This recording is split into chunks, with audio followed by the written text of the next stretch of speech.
এইটো হৈছে বিলাসী মধুৰিআম আমাৰ গাঁৱৰ লগত পাত্তাটো নাপাব এনে কৈ আছো কিয় পাত্তা নাপাব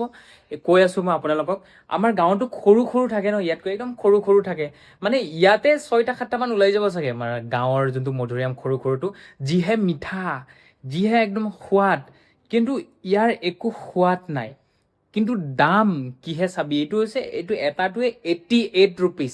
88 মই এইকাৰণে কিনি আনিছিলোঁ মানে খাই থাকোঁ বাৰু মাজে মাজে কিন্তু বেমাৰ হৈছিলে মানে অকণমান আইৰণৰ কাৰণে এইটো মানে খালে অকণমান ভাল হয় কিবা এটা ভাল হয় আৰু ডক্তৰে কোৱাৰ কাৰণে মই লৈ আনিলোঁ আৰু খাবলৈ দিবা বুলি অকণমান ষ্ট্ৰং হ'ব বুলি কাৰণে লৈ আনিলোঁ কিন্তু ই আমাৰ যোনবিলাক সৰু সৰু যে ঘৰত আছে বা গাঁৱত আছে তাৰ নিচিনা ভিটামিন নাপাব বুজিছেনে আৰু আপোনালোকে জনাবচোন আমাৰ অসমত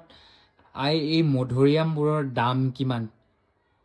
অবভিয়াছলি আমাৰ অসমতো আছে বাৰু গুৱাহাটীত বা আমাৰ মাৰ্কেটবোৰত আছে বাৰু ডাঙৰ ডাঙৰ কিন্তু একেবাৰে ৰস নাই বা মিঠা নাই সোৱাদ নাই এনে কাটি কেনে খাব লাগে সেয়াই কথা আৰু